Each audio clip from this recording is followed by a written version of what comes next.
So, Charlie Javice bought 4 million students for about $18,000. Not real students.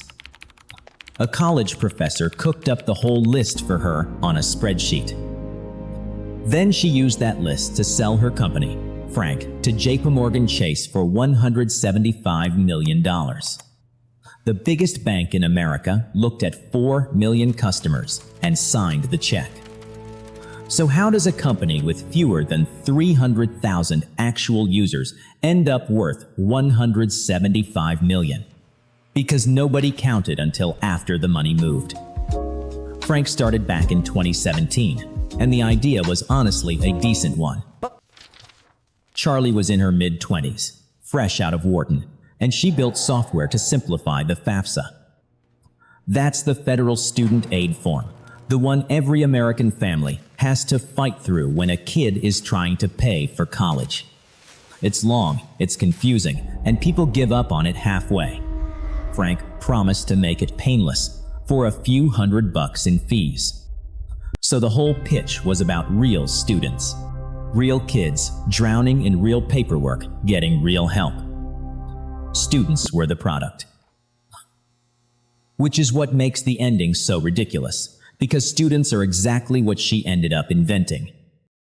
In 2017, though, it was just a form. And Charlie was very good at the founder part of the job. She landed on the Forbes 30 Under 30 list. She turned up on cable news as the young woman fixing college finance. Wharton degree, founder's story, the whole package. If you were writing a magazine profile about the future of banking, she was already half drafted. And credentials like that work like armor. Nobody demands receipts from the woman on the 30 Under 30 list. They book her on television and ask her what young people are getting wrong about money. Frank had one problem, and it's the same problem almost every startup has. Frank did not have many customers. Fewer than 300,000 people had signed up. And even that number was doing some heavy lifting, because prosecutors later said Charlie was counting anybody who so much as clicked on the website as a user. Click the page, congratulations, you're a customer. Which is a fun way to run a slide deck and a terrible way to run a company, because sooner or later somebody with money is going to ask what those users actually do. Now, 300,000 people is a real business. It is nowhere near what a bank pays $175 million for. Because in the summer of 2021, JPMorgan Chase came shopping. Banks can build software in their sleep. What JPMorgan wanted from Frank was the list. Millions of college-aged kids caught at the exact moment they pick a checking account. And a checking account opened at 19 can sit on a bank's books for the next 40 years. That's the asset. A prosecutor said it plainly at the end of all this. The only real value in Frank was its relationships with millions of college students, and every one of those relationships was supposed to be a future customer. The number was the whole negotiation, and a bank doesn't take a number on faith. It wants the file underneath it. Names, email addresses, the actual people. Which meant Charlie couldn't just say 4 million out loud in a conference room. She had to hand over 4 million of something. So Charlie needed millions of college students. She had fewer than 300,000. That's not a rounding error. To get from what Frank had to what Frank was claiming, you have to multiply your entire customer base by more than 13. There's no growth trick for that. There's no marketing campaign that turns 300,000 people into 4 million between meetings. So she went looking, and she found a math professor. His name is Adam Kapelner, an associate professor at Queens College, and Charlie asked him to do a job. Take the real customer list, the one with fewer than 300,000 names on it, and turn it into 4 million. Not find 4 million. Not sign up 4 million. Generate them. Feed a computer the pattern of the real people, then have it invent millions more who fit that pattern. So, a spreadsheet of made-up names and made-up email addresses would look statistically like a genuine customer base. Right ratio of first names to last names. Right spread of ages and zip codes. Real enough to survive a glance. Which is all it ever needed to do. He did it. He produced about 4.25 million synthetic records.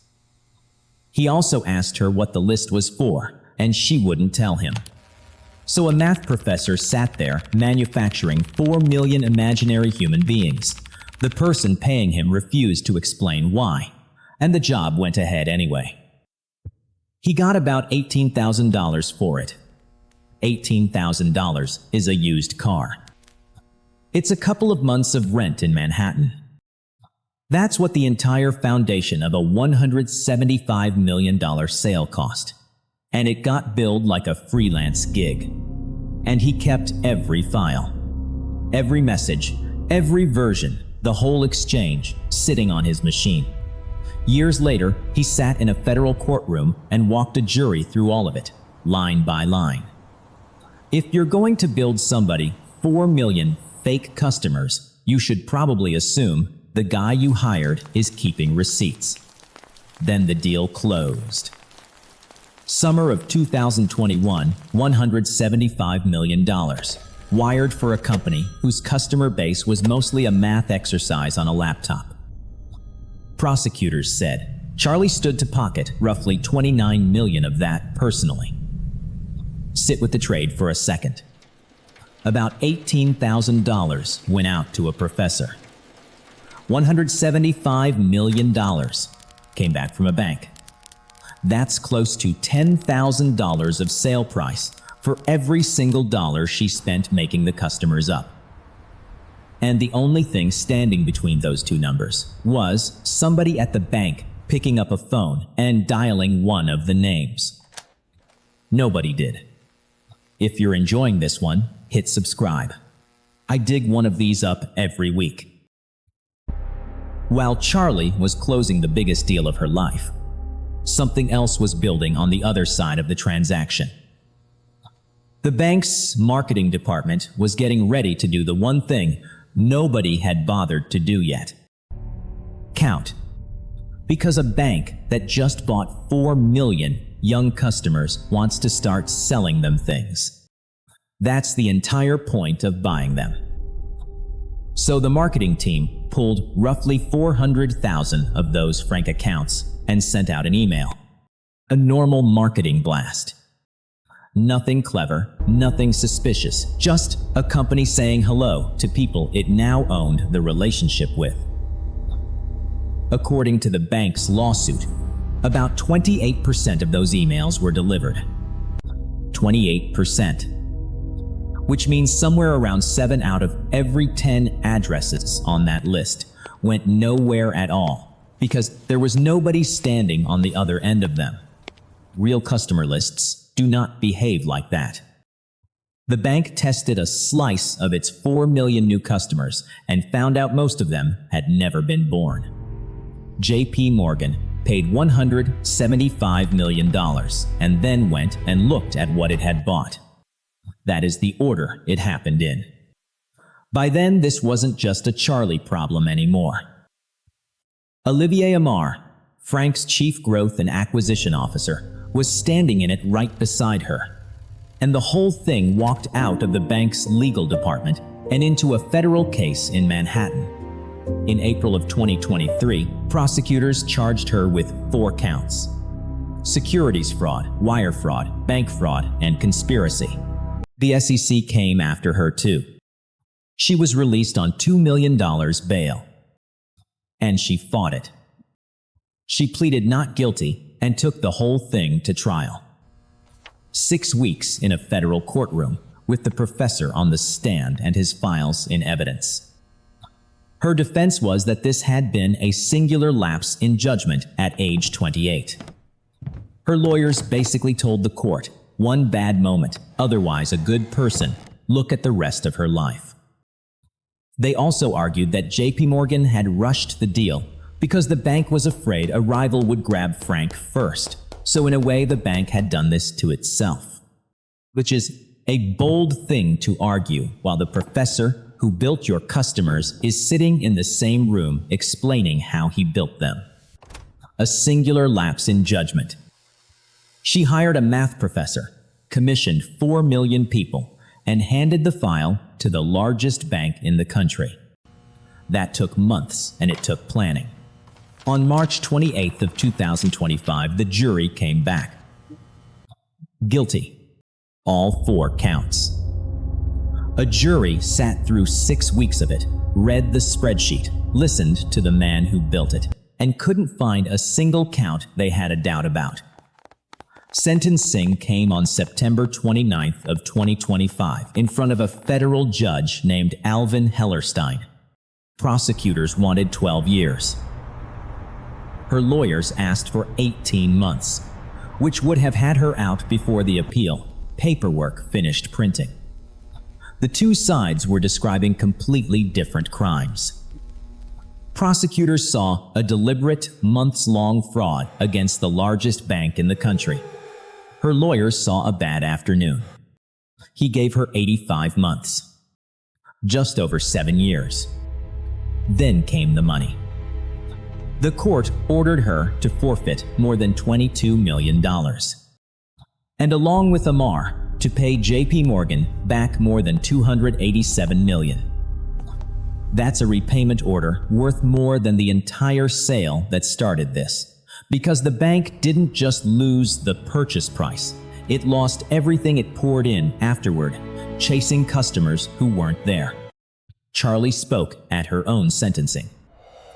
She said that at 28, she did something that runs against the grain of her upbringing, and that she made choices she will spend her entire life regretting.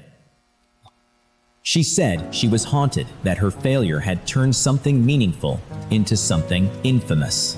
The prosecutor put it in colder terms.